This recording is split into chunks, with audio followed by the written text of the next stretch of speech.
Buenos amigos, tal y como le anticipamos, tenemos en línea a José Ricardo Taveras, abogado, ex director general de Migración, dirigente de la Fuerza Nacional Progresista, con quien vamos a conversar de un tema de mucho interés. Nos agarramos de la facilidad que nos ofrece la tecnología para tener al alcance a José Ricardo. José Ricardo, buenas noches, ¿qué tal?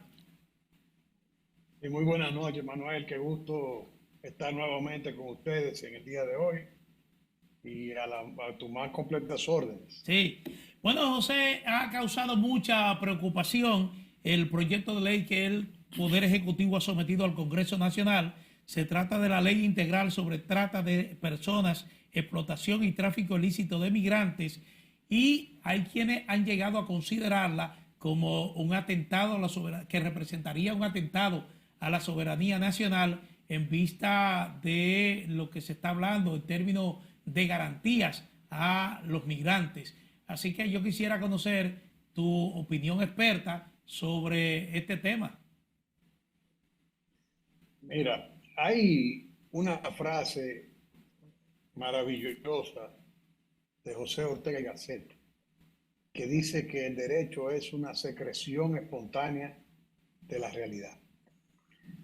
O sea, la norma debe ser sudada por la realidad de cada conglomerado al producir sus normas. Yo me preguntaba en el día de hoy si el proyecto de ley que envió el Ejecutivo había sido remitido por el presidente o por un enemigo de él. Porque yo no puedo comprender que desde el Poder Ejecutivo salga un proyecto de esa naturaleza en la situación geopolítica en la que se encuentra la República Dominicana. Nosotros tenemos en este momento una ley de trata y tráfico de personas. Y es una ley prácticamente semivirgen. La primera sentencia que obtuvo esa ley, la obtuvo siendo yo director de migración en ocasión de una investigación que se llevó a cabo con la Procuraduría General de la República y otros organismos con el tema de trata de menores de edad, que hubieron personas condenadas incluso a 10 y 15 años en virtud de esa ley. El país no ha podido decir que ha usado esa ley, que esa ley está siendo implementada de una manera intensa, a pesar de que nosotros somos quizás uno de los escenarios del Caribe donde más movimiento de trata de personas hay. La ley es bastante satisfactoria, bastante buena. No sé quién le metió en la cabeza al presidente que había que sacar una nueva ley de trata y tráfico, cuando todavía no hemos aprendido a aplicar la que tenemos, que es de principios de los años 2000, ¿no? Es de este siglo. O sea, no es una ley vieja. Entonces, ¿qué tiene esa ley? Que la ley tiene un problema, y es que la ley crea un estatuto de protección a las personas víctimas de trata. Todos esos haitianos que cruzan aquí, eventualmente, todos reúnen el perfil para decir que son personas tratadas. Entonces, lo que significa que además de poner un estatuto de protección a personas víctimas de trata y tráfico de personas, están creando un estatuto para protegerlas. Y no solo eso, que nos están poniendo a pagar un impuesto para pagar la estructura que va a manejar el tema de la trata y tráfico de personas a partir de la aprobación de ese proyecto de ley. Es realmente un megáfono, yo lo he llamado un megáfono gigante, para decirle a los haitianos, múdense todos para la República Dominicana, porque aquí estamos creando un impuesto para asimilarlos a ustedes como víctimas de trata y tráfico de personas, y automáticamente hagamos eso, pues nosotros le vamos a dar residencia, le vamos a dar, y eso va a ser lo más sencillo. Nada más tienen que presentarse a un cuartel a decir que los han tratado. O sea, y el sistema se supone que debe suministrar lo que el Estado dominicano no ha sido capaz de suministrarle a sus ciudadanos. Nosotros tenemos un problema grave en el tema de la política sanitaria. Entonces estamos diciendo, con una realidad como la que tenemos ahí al lado, no, no hay problema, le vamos a dar protección. Lo que están haciendo es criminal, eso es creando también un mecanismo de protección para esa agenda, vamos a decir, de legalización para esa agenda. Porque yo me pregunto, a partir de ahí, será sumamente complejo tú hacer un expediente migratorio para fines de deportación. En el Porque porque una persona que se declare víctima de trata y tráfico, o que lo haya sido de alguna manera, eventualmente, hay que investigar primero.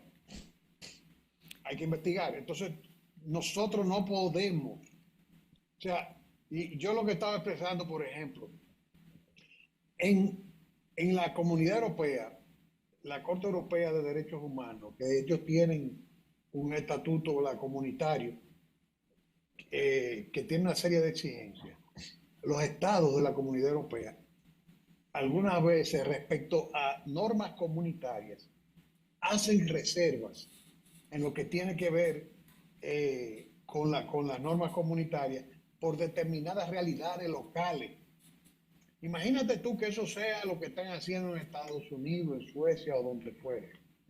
Nosotros no lo podemos hacer porque es que estamos diciéndole a 10 millones de personas, vengan para acá, que nosotros tenemos cuartos para poder sostener esta estructura que va a resolver todos los problemas y los va a legalizar. Pero se conoce, Eso es, sí, perdóneme, escucha. se conocen Sí, casos tranquilo. exitosos en el mundo porque el presidente del Senado dice que hay experiencia positiva sobre esto. Bueno, experiencia positiva de qué? Porque una cosa es que en el mundo imagínate tú que en el mundo hayan experiencias positivas.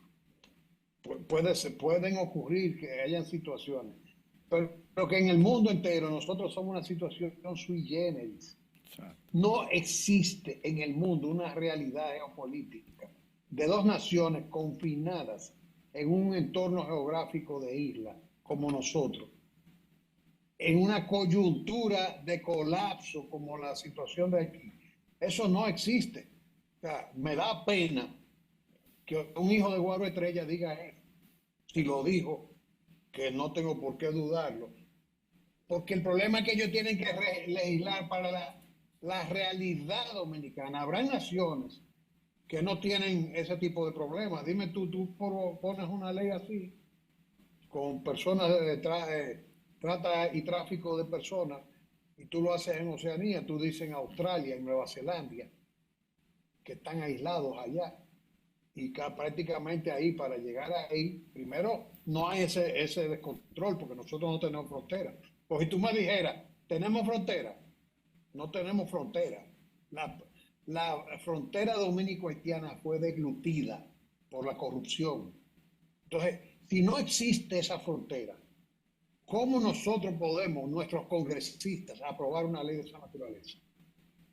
No, es imposible.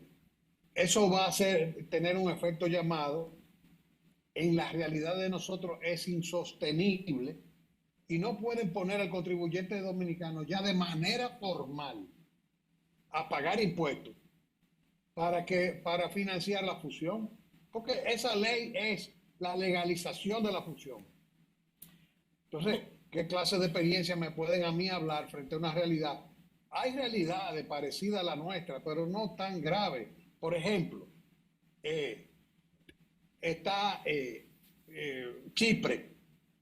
Chipre tiene dos naciones cohabitando, los grecos chipriotas y los turcos chipriotas. Pero ¿quién cuida la frontera entre el Chipre griego y el Chipre turco? Y ahí no hay negro, ¿eh? Las Naciones Unidas, porque cada vez que retiran tropas internacionales de esas fronteras, se matan.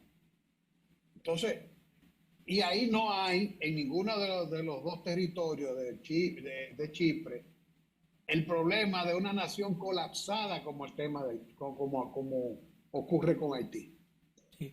José Ese Ricardo, es el tema que ellos deben ponderar. sí. José Ricardo, usted conoce la ley vigente sobre trata de personas y está explicando también los riesgos que corremos, por ejemplo, si se aprueba en el Congreso este proyecto de ley que ha sometido el Poder Ejecutivo.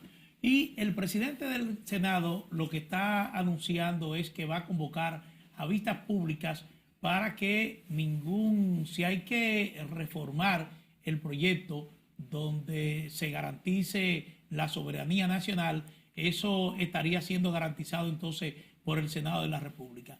Pero si las cosas son como usted lo está planteando, yo creo que lo correcto sería retirar el proyecto, no hacerle ningún tipo de modificación porque de todas maneras sería grave para la soberanía nacional.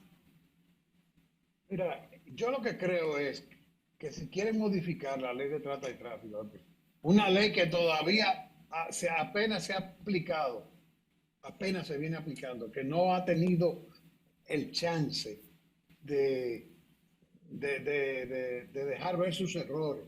Es una buena ley, tiene todas las previsiones necesarias. El motivo de este proyecto es insertar en la ley para favorecer la legalización migratoria de los haitianos. Entonces, yo creo que lo que procede es que el proyecto pura y simplemente sea retirado y que luego, si se va a discutir algo, porque ese tema ni siquiera se debe discutir, es una falta de respeto a la soberanía nacional, a la dignidad del pueblo dominicano, que sus líderes, que su gobierno, que su Congreso lo convoque a debatir una ley de esa naturaleza. Una ley de esa naturaleza debe ser pura y simplemente desaprobada como idea, como teoría de lo que podría ser. Eso no le quepa a ustedes la menor duda.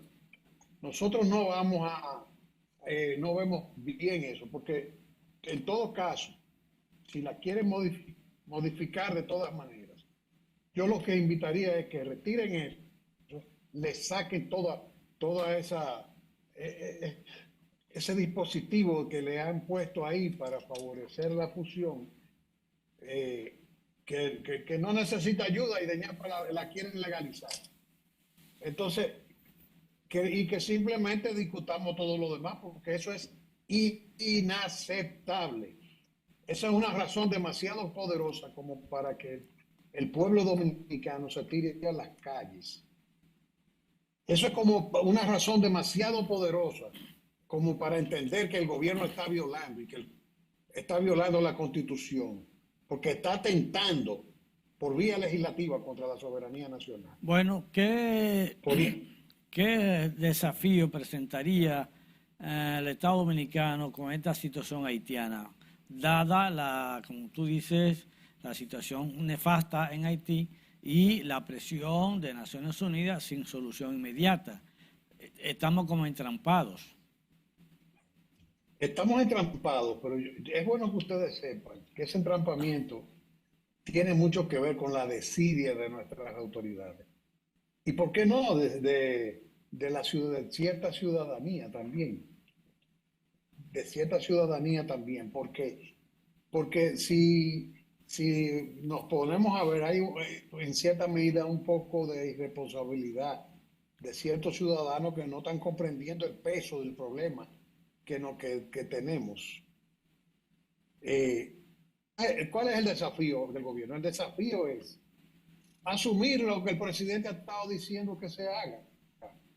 El presidente ha estado diciendo que Haití es un problema de la comunidad internacional, que hay que ayudar a Haití en Haití, que la comunidad internacional tiene que financiar este desastre, que tiene que generarse una administración. Eso es lo que hay que decir y hacer, no decir y no hacer, que es lo que pasa. Cuando el desafío del gobierno es lograr que la comunidad internacional se meta en el litigio, pero tú no puedes. Un país que tiene una economía 10 veces menor que la dominicana. Para que ustedes tengan una idea de la gravedad del problema, los demógrafos dicen que nosotros vamos a tener esta isla alrededor de 30, 40 millones de habitantes en la década del 30 al 40. Que nadie le quepa la menor duda por la forma en que se reproducen los haitianos y nosotros, que alrededor de las 2/3 de los pobladores de la Hispaniola van a ser haitianos. Y que las perspectivas del crecimiento de la economía haitiana son de un crecimiento negativo real. Porque cuando tú tienes un crecimiento vegetativo de una economía que hoy en día apenas tiene 9.000 millones, 10.000 millones de Producto Interno Bruto, y un Producto Interno Bruto per cápita pírrico, y la población creciendo, y sin que esa economía responda a un crecimiento que signifique un aumento cuántico del PIB per cápita. La miseria que viene para Haití va a ser cada vez más profunda. Eso no lo digo yo. Esos datos están en internet, que cualquiera lo puede ver. Eso lo publica todos los años el Banco Mundial, el Fondo Monetario, la CIA publica datos de ese tipo y lo publican.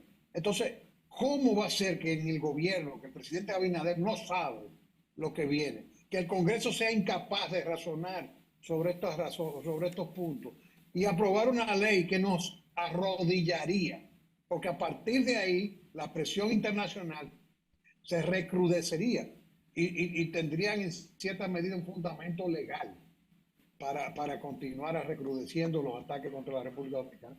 El reto fundamental de la política internacional de la República Dominicana es continuar presionando para que se produzca un pequeño plan Marshall en Haití y que a través de ese plan Marshall y de una administración internacional, porque el problema es que también los haitianos no están en condiciones de redimirse por sus propios medios, porque están en una situación de indefensión política, social, económica, medioambiental. Es un colapso sin precedentes en la historia. Entonces, tú no puedes, frente a una situación de escena, cruzarte de brazos, cuando la jugada que está haciendo el mundo es que nosotros nos hagamos cargo solos de ese problema. Y eso no es posible, porque vamos a colapsar ambas naciones. Eso sería inviable, totalmente inviable.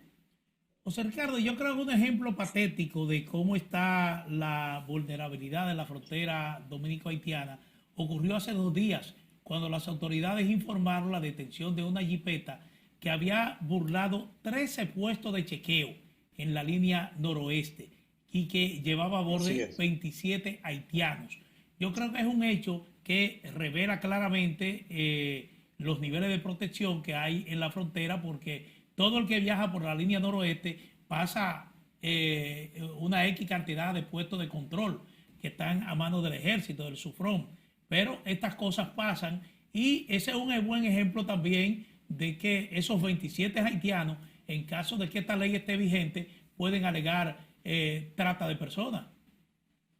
Así mismo es. Fíjate, ese es un cuadro de tráfico de personas. Puede que no configure una trata que conlleva cierto nivel de explotación, pero tráfico de personas. Y ya automáticamente esa gente se ponen a ese estatuto. Hay que abrir un expediente y comenzar a... Eso es lo que tú estás planteando, un ejemplo gráfico.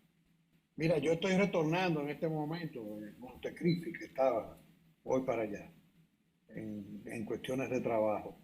Y yo pasé alrededor de 4 o 5 puntos de chequeo. Y obviamente ellos vienen, te paran, miran, pero todo el mundo sabe que los que vienen con haitianos en general no los detienen. Porque el problema es que, es lo que hemos hablado, la frontera ha sido deglutida. No, con eso no quiero embarrar a todo el mundo, porque no es verdad que en todas las instituciones todo el mundo es corrupto. Hay mucha gente seria en todo. Pero aquí hay que sentarse con las Fuerzas Armadas y el poder político tiene que sentarse a dirigir ese proceso de transformación, porque nosotros no podemos seguir teniendo una frontera en las condiciones que la tenemos. Digo, frontera, por decir nominalmente que tenemos una frontera.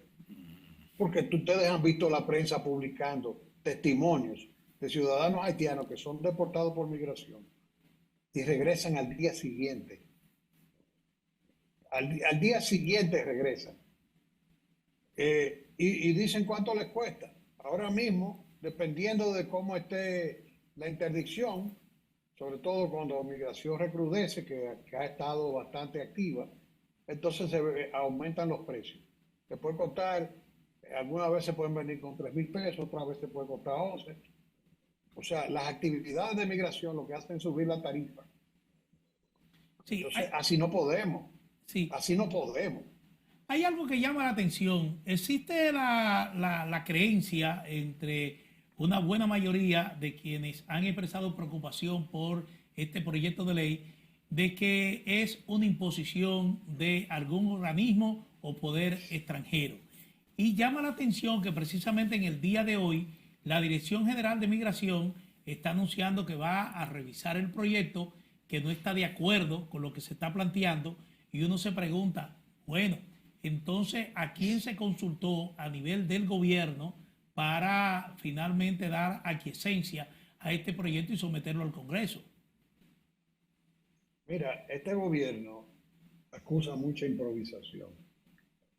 Ustedes saben que yo creo que no hay ningún gobierno que, en lo que yo tengo uso de razón, que haya tomado decisiones y después las eche para atrás, como este ninguno. Porque ellos andan improntizando sobre temas muy delicados. Y mira que no critico el hecho de que echen decisiones hacia atrás. Al contrario, mucha gente decía, él todo lo echa para atrás. Yo decía, no, pero eso no es negativo, eso es positivo. Porque eso, si te soy franco, es de las cosas que mejor veo en el presidente Abinader, que algunas veces, cuando él siente que hay una resistencia, retira los proyectos, echa atrás políticas, porque acepta probablemente el error o simplemente no lo quiere imponer. Y eso es positivo. Ahora, es positivo desde ese punto de vista porque habla bien de él en ese sentido. Pero habla mal porque significa que el gobierno está improntizando, que no sopesa las cosas. Que es lo que, ese proyecto yo no tengo la menor duda que ha sido cocinado en la AID y en esa embajada entregada a todo menos a respetarnos a los dominicanos. Estamos Y esa concluyendo comunidad ya. internacional, sí como no, no tengo la menor duda de que detrás de eso esté el Departamento de Estado. Tú tienes un presidente que recibió a una subsecretaria de Estado y prácticamente con un consejo de gobierno, con todos los ministros y con todo el mundo. Señor, los presidentes respetan sus niveles y esa señora vino a hablar de esto aquí, entre otras cosas. Bueno, Entonces, yo estoy de acuerdo que detrás de eso también hay presión internacional. bueno, muchísimas gracias, José Ricardo Taveras Blanco, por esta comparecencia. Gracias por tu esfuerzo por cumplir esta invitación de propuesta de la noche. Y a ustedes esperemos que puedan ya analizar, ¿verdad?, los planteamientos que ha hecho José Ricardo, un hombre de experiencia en materia migratoria, porque fue director general de migración. Gracias a José Ricardo Taveras Blanco por esta interesante entrevista. Ángel Barriuso, un servidor. A ustedes también. Sí. Adiós, Ángel. Adiós, adiós. Ángel Barriuso, un servidor, Manuel Jiménez, agradecido de su sintonía, invitarlo a estar con nosotros de lunes a viernes, de 7 a 8 de la noche, por aquí, por RNN, canal 27, y seguirnos también a través de nuestras cuentas en redes sociales. Buenas noches.